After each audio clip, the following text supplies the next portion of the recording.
Good day, viewers. Welcome back to my channel. My name is Israel, as you already know. In our today's video, I'm going to be teaching you how to carry out naming of organic compounds. Naming of organic compounds. These are the basic rules you must follow. The first rule: longest continuous carbon chain. That's, you consider the longest continuous carbon chain as the parent hydrocarbon. 2. Start counting from the carbon atom on the side nearest to the branch or substituent. That's what we call attachment, something attached to the main carbon skeleton. Start counting from the carbon atom on the side nearest to the functional group. When similar atoms or groups are present, use di, tri, tetra, etc. When more than one similar group or atoms are present, use alphabetical order. For example, let's assume we have some examples we are going to treat. Let's say 1 examples.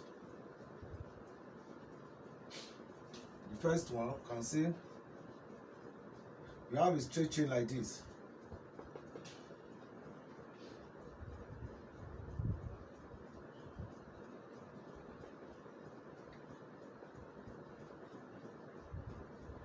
You just count the number of carbon atoms because it's just a straight chain. 1, 2, 3, 4, 5. Because it's 5, I know that they are all single bond. Therefore, this one is pentane. Pentane. In situations where you have another kind of atom, you have a branch here. Let's say you have a branch here, and this methyl group. This is a methyl group. Remember we said a methyl group or an alkyl group is a group, it's an alkane group that has lost one hydrogen atom. In which case you can have, in place of methane, you have methyl, ethane, ethyl, and so on and so forth. So this one has lost one hydrogen atom. Instead of CH4, we now have CH3. Because the bond that the hydrogen atom is supposed to be attached with what used to bond to the major skeleton. Then you now count 1, 2, 3. Remember we said start counting from the carbon atom. First of all, longest continuous chain. You consider this 1, 2, 3, 4, 5. 1, 2, 3, 4. So the one that have 5 carbon atoms is the longest continuous carbon chain. The next one is start counting from the carbon atom nearest to branching. 1, 2, 3. 1, 2, 3. You can count from anywhere. In this case, you have 1, 2, 3, 4, 5. So 3 methyl pentane. That's the IUPAC name of this compound. In situation where we don't have this, we have the alkyl group at this let's say at this carbon atom CH3, which is this hydrogen. Then the counting will not be like this. You start counting from the carbon atom nearest to this branching or substituent. This is also called substituent, and it's a methyl group. 1, 2, 3, 4, 5. So this now becomes 2 methyl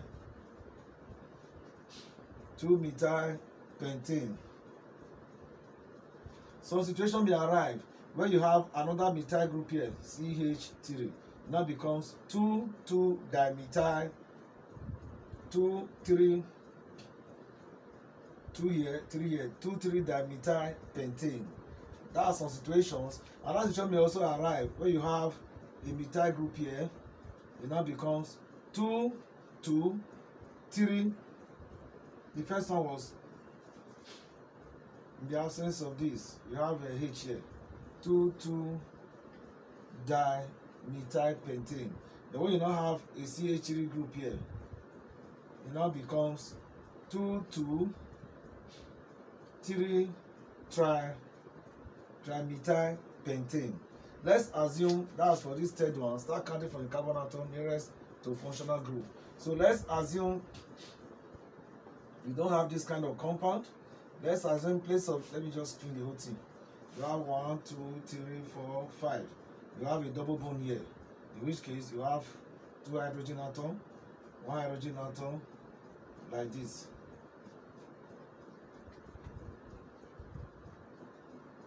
You see it. So you start counting. This is a functional group because it tells us that this compound is an alkene. Therefore, you start counting from the carbon atom nearest to functional group. 1 2 3 4 5. So this pent 1 in. Some books also tell you it's 1 pentane. It's all correct. But here we are going to use the actual pronunciation. Pent 1 in. 1 in because we counted 1 carbon atom of this form. Let's say you have C to C to C to triple bond C to hydrogen. Then you have a chloride group here. You have a bromide, a bromide group. Then you have something like this. They are not tedious, you just have to know what you are doing. Remember, this is already carbon bonded to 4 bonds, so you cannot have another bond here. You want to count this, you count from the functional group. The functional group tells us that it's an alkyne. 1, 2, 3, 4, 5. And we are told that when you have 2 or more functional group, 2 or more substituents present, you use alphabetical order. This is B and this is C. When we are now counting, we start from B. Now become 4 bromo. Bromo because it's bromine. 3 chloro. 1, 2, 3, 4, 5. Pent. 1 ion. You can see it's interesting. So let's consider 2 other types where you have some kind of functional group, like hydroxy group, the one we prepared the other day last class. C to C to C to C. You have OH here. Let's say you have OH here. You have okay. Let's say you have hydrogen here, hydrogen here, hydrogen, hydrogen, hydrogen, hydrogen, hydrogen, hydrogen, hydrogen. When you are counting this, remember this is not the functional group, telling us that it's an alkanol. Therefore, you start from this carbon atom nearest to this functional group. 1, 2, 3, 4. So because it's 4, it's now butane. It's that single bond. Butan 2-O, because this hydroxy group is at carbon 2. Assuming we equally have a compound of this nature. Let's assume we have this kind of compound. You have C, double bond O to OH. This is a carboxylic compound, alkanoic acid compound. So, but the actual name is 1, 2, 3, 4, butanoic acid. If you want to count, assuming you have any counting you are making, you start from the functional group 1, 2, 3. Let's assume you have bromine here. You see it. Now start from here 1, 2, 3, 4. 3 bromo butanoic acid. You see it. It's even more simple to name. Let's assume we have a mixture of all. The longer compound. Let's assume we have a longer compound. We have here methyl. We have here chloride. We have here bromide. Then you have here normal carbon atom. That will consider the last one. So if you want to count, you start counting from the functional group, the carboxylic acid group, or yes, alkanoic acid group. 1, 2, 3, 4, 5.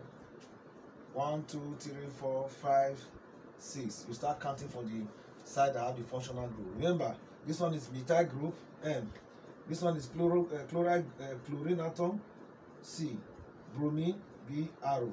So when you are counting, you start from use alphabetical order. This is the first one. 3 bromo, 4 chloro, 5 methyl, 1, 2, 3, 4, 5, 6. Hexanoic acid.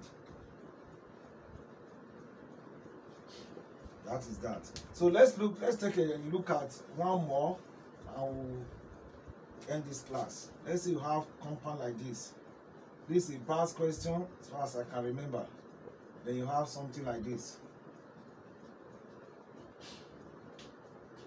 Their questions are trickish though, but if you know what you are doing, you should know that there's nothing naming.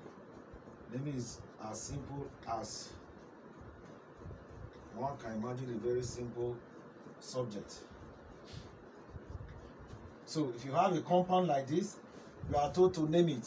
Want to name this type of compound? If you look at it, let's count the straight chain. 1, 2, 3, 4, 5, 6. 6 carbon atom. But this way, 1, 2, 3, 4, 5, 6, 7. So you cannot use the 6 carbon atom, instead use the 7. So the name is like this. We have already identified it in this format. Then this one becomes the methyl group or alkyl group. Methyl. Now, the next question is, where do we start the counting?